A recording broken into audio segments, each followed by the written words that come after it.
Hello friends, आप सभी का अपने यूट्यूब चैनल एचडी ट्यूटोरियल पर स्वागत है। फ्रेंड्स, आज का ये तीसरा पार्ट है सामाजिक विज्ञान का, जो अपर प्राइमरी लेवल के लिए टेट, सीटेट, सुपर टेट और अन्य राज्यों में टेट की जो परीक्षाएं होती है उनके लिए है। कक्षा 6 से 8 तक के लिए जो 60 प्रश्न पूछे जाते हैं सामान्य अध्ययन के। तो ये तीसरा पार्ट होगा। 2 पार्ट जो है इसके पहले वीडियो पर डाला जा चुका है, जो है प्लेलिस्ट में आप लोग जा करके देख सकते हैं। 30 प्रश्नों का बहुत ही महत्वपूर्ण श्रृंखला है, जो सभी प्रश्न जो है परीक्षा की दृष्टि से बहुत महत्वपूर्ण होने वाले हैं। तो वीडियो को जो है शुरू से लेकर के लास्ट तक जरूर देखिएगा। तो प्रश्न की ओर चलते हैं। रक्त की शुद्धि किस अंग में होती है? ऑप्शन नंबर ए है गुर्दा में, बी है हृदय में, सी है आमाशय में, डी है फेफड़ा में। तो कौन सा ऑप्शन सही हो जाएगा? तो सही उत्तर हो जाएगा आपका ऑप्शन नंबर डी, फेफड़े में। ठीक है। रक्त कण जो है 3 प्रकार के होते हैं। पहला है आरबीसी, ठीक है, लाल रक्त कणिका।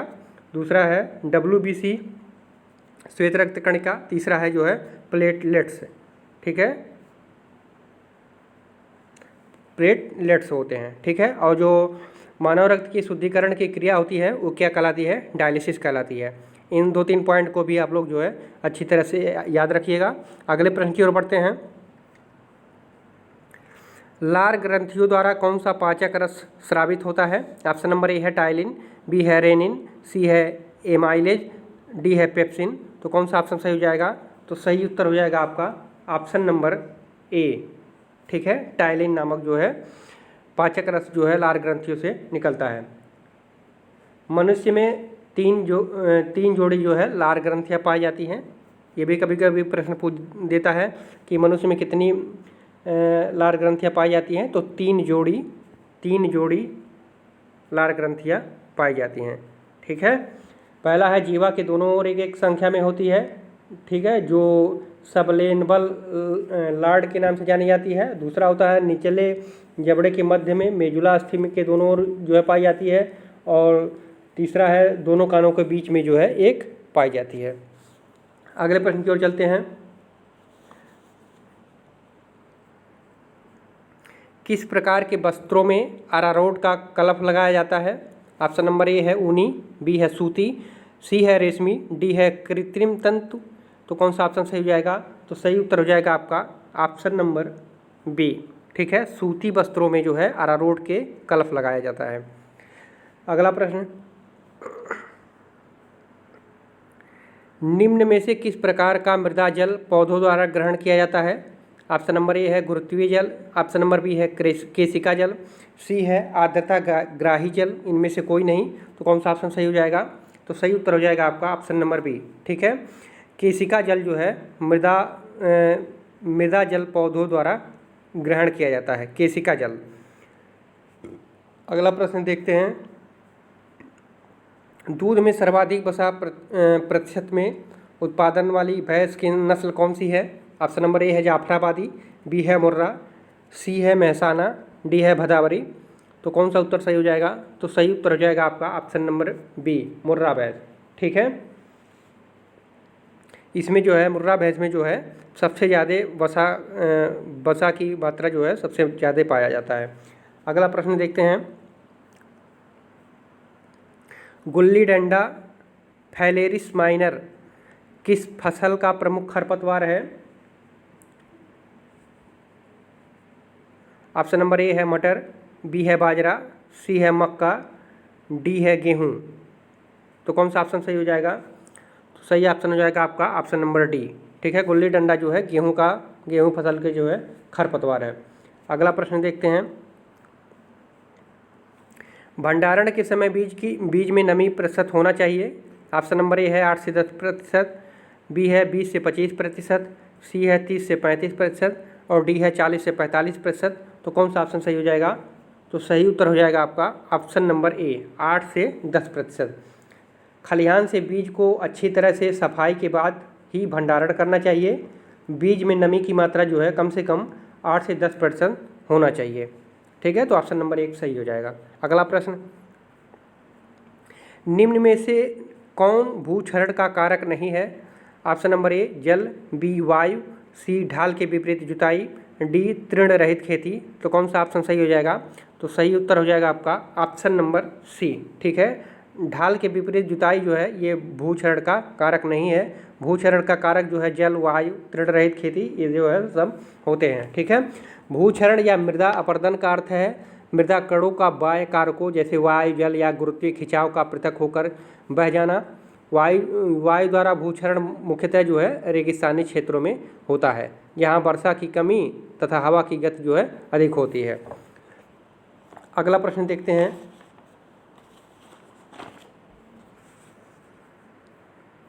अचल संधि पाई जाती है। ऑप्शन नंबर ए है कोहनी में, बी है कपाल में, सी है कलाई में, डी है घुटने में। तो कौन सा ऑप्शन सही हो जाएगा? तो सही उत्तर हो जाएगा आपका ऑप्शन नंबर बी, कपाल में। ठीक है, कपाल में जो है अचल संधि पाई जाती है। हमारे सिर में कुछ अस्थियां होती हैं जो संधि द्वारा एक दूसरे से जुड़ी रहती हैं। ये अस्थियां इन संधियों पर हिल नहीं सकती। ऐसी संधियों को जो है अचल संधि कहते हैं। ऊपर जबड़े तथा कपाल के मध्य जो है अचल संधि होती है। ठीक है, अगला प्रश्न, अनुसूचित जातियों के लिए कितने संसदीय निर्वाचन क्षेत्र आरक्षित हैं? ऑप्शन नंबर ए है 47, बी है 74, सी है 48, डी है 84। तो कौन सा ऑप्शन सही हो जाएगा? तो सही ऑप्शन हो जाएगा आपका ऑप्शन नंबर डी। ठीक है, 84 जो है अनुसूचित जातियों के लिए 84 संसदीय क्षेत्र आरक्षित हैं। ठीक है, और अगर अनुसूचित जनजाति का पूछे, जनजाति का, तो जनजाति का हो जाएगा आपका 47। ठीक है, जनजाति का जो है 47 हो जाएगा। संविधान के अनुच्छेद में 330 के तहत जो है 330 के तहत लोकसभा में और जो है 332, ठीक है, विधानसभा में सीट जो है आरक्षित करने का वर्णन दिया गया है। विधानसभा में ये 332 विधानसभा में, अनुच्छेद 332 विधानसभा में, अनुच्छेद 330 लोकसभा में जो है इसमें वर्णन किया गया है कि कितने अनुसूचित जाति, अनुसूचित जनजातियों को का निर्वाचन क्षेत्र आरक्षित करना है। तो ये दोनों पॉइंट भी याद रखिएगा और ये भी याद रखिएगा। ठीक है, अगला प्रश्न देखते हैं। उच्च प्राथमिक स्तर पर सामाजिक विज्ञान में शामिल है। ऑप्शन नंबर ए है इतिहास, भूगोल, राजनीति विज्ञान, अर्थशास्त्र। ऑप्शन नंबर बी है इतिहास, भूगोल, राजनीति विज्ञान, समाजशास्त्र। ऑप्शन नंबर सी है इतिहास, भूगोल, राजनीति विज्ञान, मनोविज्ञान। ऑप्शन नंबर डी है इतिहास, भूगोल, अर्थशास्त्र, समाजशास्त्र। तो कौन सा ऑप्शन सही हो जाएगा? तो सही उत्तर हो जाएगा आपका ऑप्शन नंबर बी। ठीक है, इतिहास, भूगोल, राजनीति विज्ञान और समाजशास्त्र जो है उच्च प्राथमिक स्तर पर सामाजिक विज्ञान में शामिल है। अगला प्रश्न देखते हैं। आगमनात्मक अधिगम निम्नलिखित में से किस विधा का विरोधाभासी है? ऑप्शन नंबर ए है अनुकरण, ऑप्शन नंबर बी है निपुणात्मक अधिगम, सी है व्याख्यानात्मक शिक्षण, डी है संरचनात्मक प्रशिक्षण। तो कौन सा ऑप्शन सही हो जाएगा? तो सही उत्तर हो जाएगा आपका ऑप्शन नंबर बी। ठीक है, निपुणात्मक अधिगम, आगमनात्मक अधिगम जो है निम्नलिखित में से किस विधा का विरोधी है? तो आगमनात्मक अधिगम जो है निपुणात्मक अधिगम का जो है विरोधाभासी है। ठीक है, अगला प्रश्न देखते हैं। प्राथमिक रंग कितने प्रकार के होते हैं? ऑप्शन नंबर ए है 2, बी है 3, सी है 5, डी है 1। तो कौन सा उत्तर सही हो जाएगा? तो सही उत्तर हो जाएगा आपका ऑप्शन नंबर बी। ठीक है, 3। प्राथमिक रंग 3 प्रकार के होते हैं। कौन कौन से? लाल, हरा, नीला। ठीक है, लाल, हरा, नीला ये जो होते हैं ये प्राथमिक रंग होते हैं। और द्वितीयक रंग जो होते हैं, द्वितीय रंग 2 प्राथमिक रंगों से होता है। ये 2 प्राथमिक रंगों से जो मिलकर एक रंग बनता है, या लाल हरा या हरा नीला या नीला लाल। तो जो 2 प्राथमिक रंगों से मिलकर बनते हैं वो द्वितीयक रंग में आ जाते हैं। जैसे पीला है, मैजेंटा है, पीकाक नीला है। ठीक है, और पूरक रंग वो होता है जब 2 रंग परस्पर मिलने से श्वेत प्रकाश यानी सफ़ेद हो जाता है तो उसे जो है पूरक रंग कहते हैं। ठीक है, जैसे लाल को और पीकाक नीला को जोड़ दिया जाए तो वो सफ़ेद हो जाता है। ठीक है, इतना याद रखिएगा। प्राथमिक रंग 3 प्रकार के होते हैं, हरा, लाल, नीला। द्वितीयक रंग जो होता है वो प्राथमिक 2 रंगों से मिला करके जो प्राप्त होता है वो द्वितीयक रंग में आ जाता है। ठीक है, और पूरक रंग जो भी रंग मिलाने पर जो सफ़ेद हो जाता है यानी प्रकाश लाइट वाला रंग हो जाता है तो उसे जो है पूरक रंग कहते हैं। ठीक है, अगला प्रश्न देखते हैं। ऋतु प्रवास से अभिप्राय है। ऑप्शन नंबर ए है नए चारागाहों की खोज में अपने पशुधन के साथ लोगों की ऋतुगत गतिशीलता। बी है वन्य प्राणियों की ऋतुगत गतिशीलता। सी है फसल कटाई की अवधि के दौरान श्रम शक्ति का नगर से गांव की ओर प्रवसन। डी है लोगों की अपनी जीविका के लिए ऋतुगत गतिशीलता। तो कौन सा ऑप्शन सही हो जाएगा? तो सही ऑप्शन हो जाएगा ऑप्शन नंबर ए। ऋतु प्रवास होता है नए चारागाहों की खोज में अपने पशुधन के साथ लोगों की ऋतुगत गतिशीलता होता है। ठीक है। पर्वतीय इलाकों में लोग ऋतु के अनुसार जो है प्रवास करते हैं। जैसे हिमालय क्षेत्र के बकरवाल, गद्दी, गुज्जर व भेटिया शीत ऋतु में जो है वो उच्च पर्वतीय प्रदेश में सख्त गर्मी से बचने के लिए जो है निम्न प्रदेशों में आ जाते हैं। यही जो होता है ऋतु प्रवास के अंतर्गत आता है। अगला प्रश्न देखते हैं। निम्नलिखित के सही जोड़े बनाइए। इधर शैल के प्रकार हैं, इधर उदाहरण है।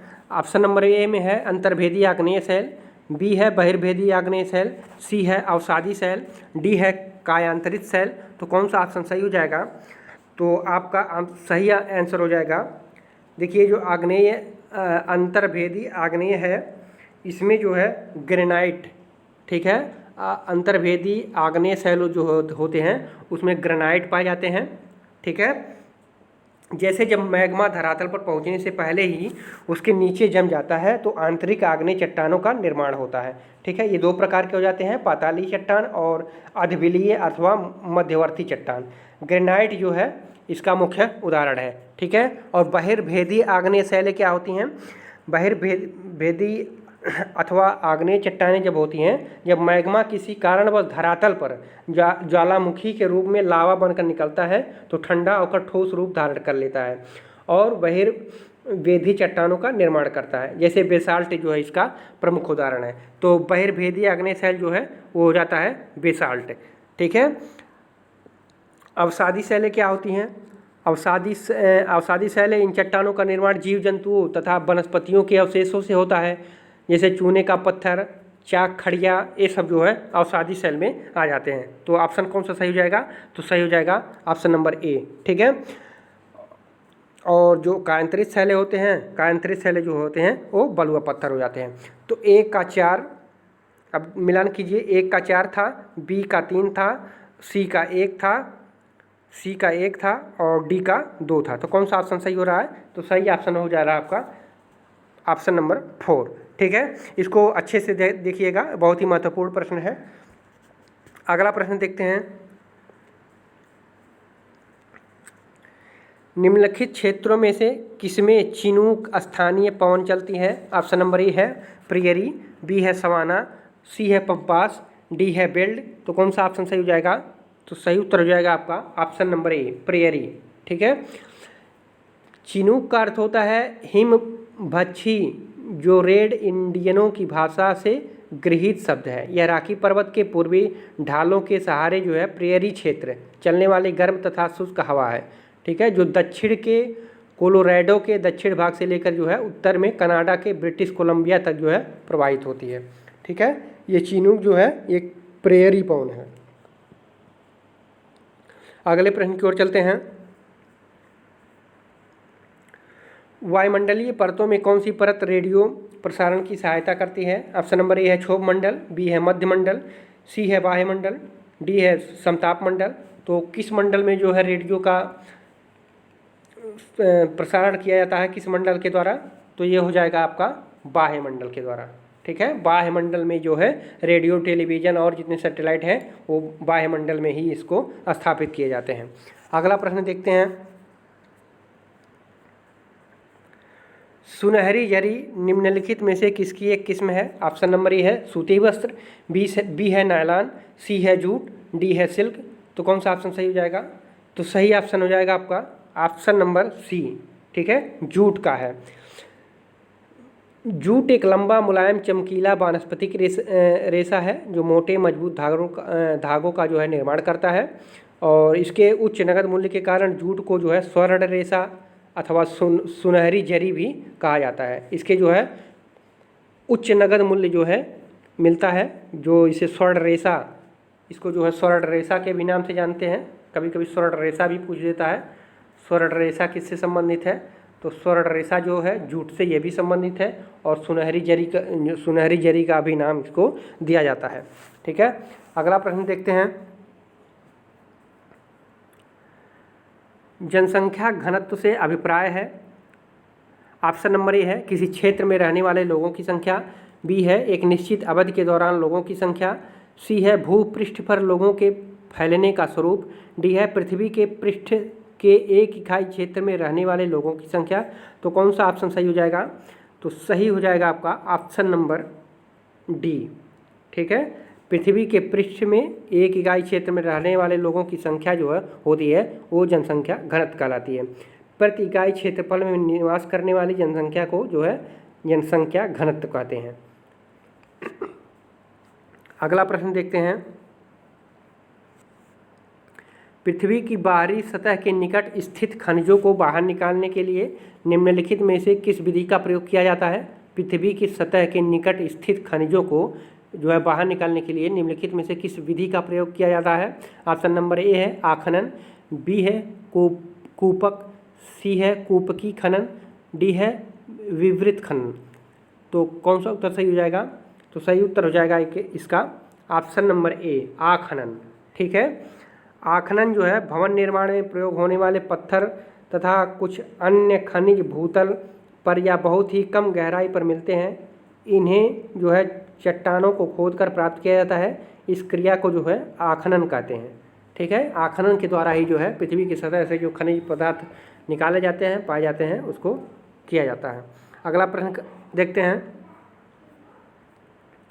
उद्योग के निम्नलिखित प्रकारों में से टोकरी बुनाई किसका एक उदाहरण है? ऑप्शन नंबर ए है लघु आकार, बी है संयुक्त क्षेत्र, सी है बृहद आकार, डी है सहकारी क्षेत्र।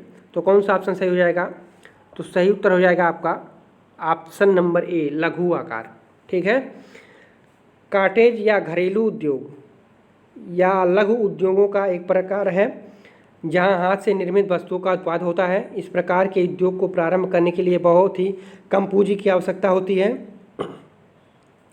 इस प्रकार के उद्योग के उदाहरण जो है टोकरी बुनने, मिट्टी के बर्तन, हस्तशिल्प, पोशाक बनाने जो है इत्यादि हैं।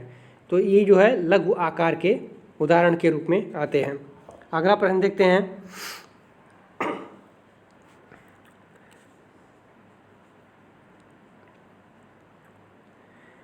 तानाशाही के संदर्भ में निम्नलिखित कथनों में से कौन सा एक गलत है?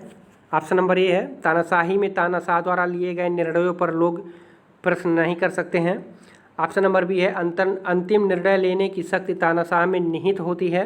ऑप्शन नंबर सी है तानाशाह द्वारा लिए गए निर्णयों पर तानाशाह के स्पष्टीकरण देने की आवश्यकता नहीं होती है। तानाशाही में तानाशाह द्वारा लिए गए निर्णयों पर लोग प्रश्न उठा सकते हैं। तो कौन सा उत्तर इसमें पूछा है, कौन सा गलत है? तो गलत उत्तर हो जाएगा आपका ऑप्शन नंबर डी। ठीक है, तानाशाही में तानाशाह द्वारा लिए गए निर्णयों पर लोग जो है प्रश्न उठा सकते हैं, ऐसा कुछ नहीं है। तानाशाही सरकार का वह रूप है जिसमें एक समूह, प्राय एक परिवार, जिसे राज परिवार कहा जाता है, देश की राष्ट्रीय पहचान का प्रतीक होता है और इसका एक सदस्य जो सम्राट कहलाता है संप्रभु की भूमिका जो है निभाता है। अगला प्रश्न देखते हैं।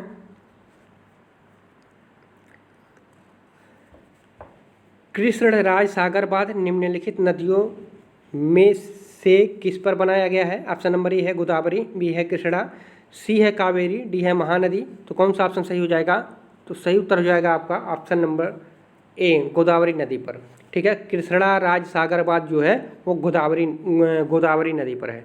ठीक है, कृष्णा सागर बांध जो है गोदावरी नदी पर स्थित है। अगला प्रश्न देखते हैं। हिंदू उत्तराधिकार संशोधन अधिनियम 2005 मृतक पिता की संपत्ति में समान अधिकार करता है।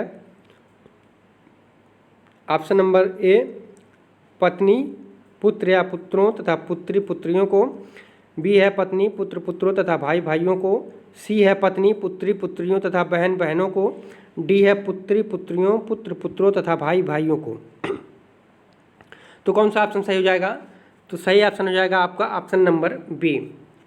पंडित जवाहरलाल नेहरू ने अपनी एक प्रसिद्ध पुस्तक डिस्कवरी ऑफ इंडिया में विविधता में एकता मुहावरा का उल्लेख किया है। इस पुस्तक में नेहरू जी ने सिंधु घाटी सभ्यता का जो है वर्णन किया है। इसमें क्या हो जाएगा, पत्नी हिंदू जो उत्तराधिकार संशोधन अधिनियम है 2005 का जो दिया गया था, उसमें उन्होंने कहा था कि जो है मृतक पिता की संपत्ति में समान अधिकार जो होगा वो पत्नी का होगा, पुत्र या पुत्रों का जो भी होंगे वो उनका भी होगा, और भाइयों का भी होगा। ठीक है, ये तीनों लोग इसमें समाहित होंगे। ऑप्शन नंबर जो है बी सही हो जाएगा। अगला प्रश्न देखते हैं।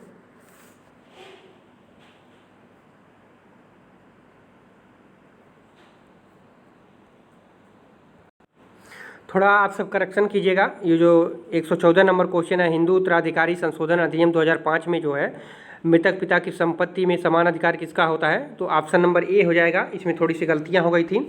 इसमें पत्नी, पुत्र और पुत्री तीनों इसमें इस संपत्ति में जो है समान रूप से जो है अधिकारी होंगे। ठीक है, ऑप्शन नंबर ए सही हो जाएगा, और ये बी वाला जो ऑप्शन कराए थे वो गलत है। ठीक है, अगला प्रश्न देखते हैं।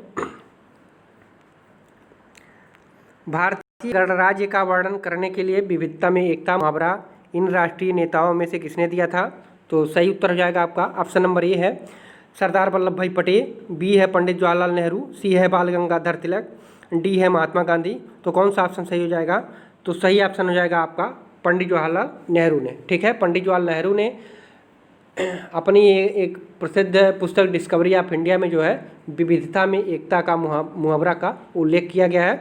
तो कभी कभी ये भी पूछ देता है कि ये किस बुक में जो है पंडित जवाहरलाल नेहरू ने विविधता में एकता का वर्णन किया है, तो ये डिस्कवरी ऑफ इंडिया। ठीक है, डिस्कवरी ऑफ इंडिया में जो है इन्होंने, इसको भी याद करिएगा कि डिस्कवरी ऑफ इंडिया किसके महत्वपूर्ण आत्मकथा है, तो ये पंडित जवाहरलाल नेहरू की है। ठीक है, 2-3 पॉइंट बनते हैं, इसको देख लीजिएगा। अगला प्रश्न देखते हैं।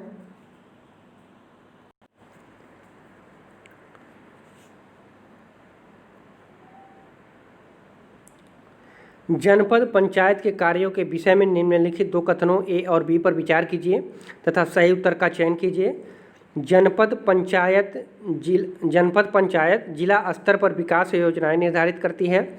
ऑप्शन नंबर बी है जनपद पंचायत ग्राम पंचायतों के मध्य धन वितरण नियमित करने में जिला परिषद की सहायता करती है। तो कौन सा ऑप्शन सही हो जाएगा, ए गलत बी सही, ए सही, ए और बी दोनों गलत, ए और बी दोनों गलत हैं, ए और बी दोनों सही हैं, ए सही है बी गलत है। तो कौन सा कूट सही होगा, तो इसको ध्यान से पढ़िएगा। तो ए और बी जो है दोनों गलत हैं।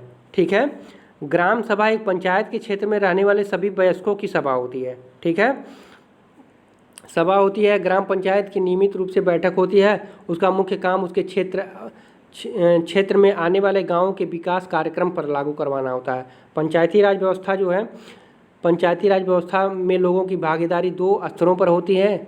ग्राम पंचायत के बाद दूसरा स्तर जो है विकास खंड होता है। ठीक है, इस जनपद पंचायत या पंचायत समिति कहते हैं।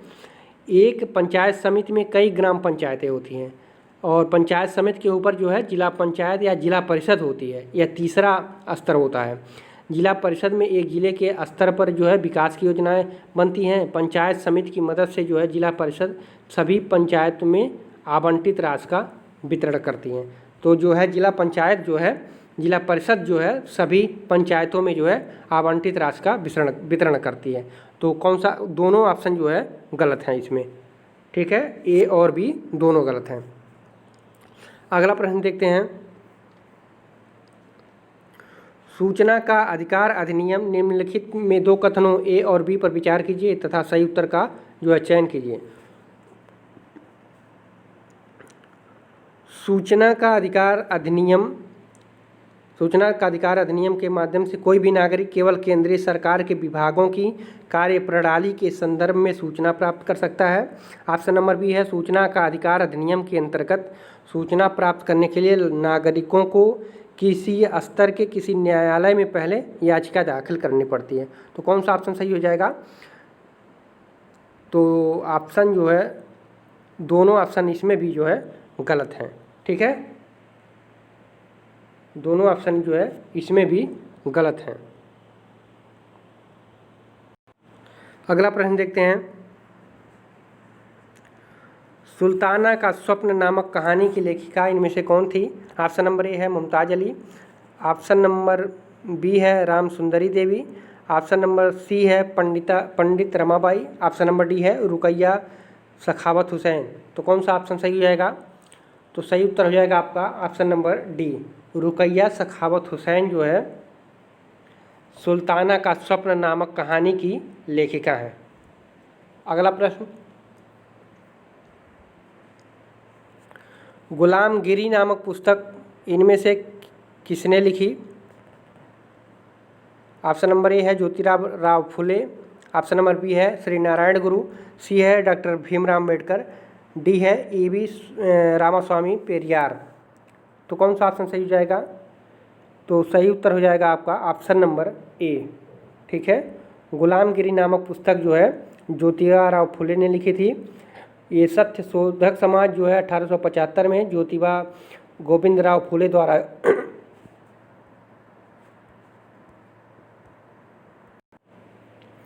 कुरीतियों के विरुद्ध आवाज़ उठाना इसका मुख्य उद्देश्य था, और उन्होंने अपनी पुस्तकों गुलामगिरी और सेनकारान्या असुधा द्वारा किए थे। ठीक है, तो इसके लेखक जो हैं वो हैं ज्योतिराव फुले, गुलामगिरी नामक पुस्तक के लेखक। अगला प्रश्न देखते हैं, भारतीय न्यायिक व्यवस्था के संदर्भ में अपील की व्यवस्था का अर्थ है। ऑप्शन नंबर ए है ऊपरी अदालतों के फैसले निचली अदालतों को मान्य होते हैं।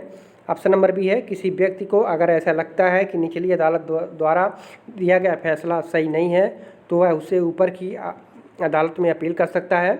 ऑप्शन नंबर सी है कोई भी अपने मामले पर बिना किसी कानूनी डिग्री के न्यायालय में बहस कर सकता है। ऑप्शन नंबर डी है विधायिका, कार्यपालिका और न्यायपालिका के बीच शक्तियों का बंटवारा। तो कौन सा ऑप्शन इसमें पूछा है कि भारतीय न्यायिक व्यवस्था के संदर्भ में अपील की व्यवस्था का अर्थ है? तो ऑप्शन नंबर हो जाएगा ऑप्शन नंबर सी। ठीक है, किसी भी व्यक्ति को अगर ऐसा लगता है कि निचली अदालत द्वारा जो है दिया गया फैसला सही नहीं है तो वह उससे जो है ऊपर की अदालत में अपील कर सकता है। ठीक है, तो फ्रेंड्स कैसे लगे 30 प्रश्न जो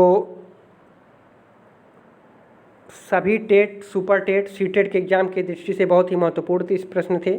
अगर वीडियो अच्छा लगा हो तो लाइक कीजिए, शेयर कीजिए, चैनल को सब्सक्राइब कीजिए। फिर हम जो है अगली वीडियो में ऐसे ही 30 प्रश्नों के साथ मिलेंगे जो सभी टेट एग्ज़ाम के लिए जो है बहुत महत्वपूर्ण साबित होंगे, अपर प्राइमरी के लिए। तो फ्रेंड्स पूरा वीडियो देखने के लिए आप सभी को बहुत बहुत धन्यवाद। फिर मिलते हैं अगले वीडियो में, तब तक के लिए जय हिंद।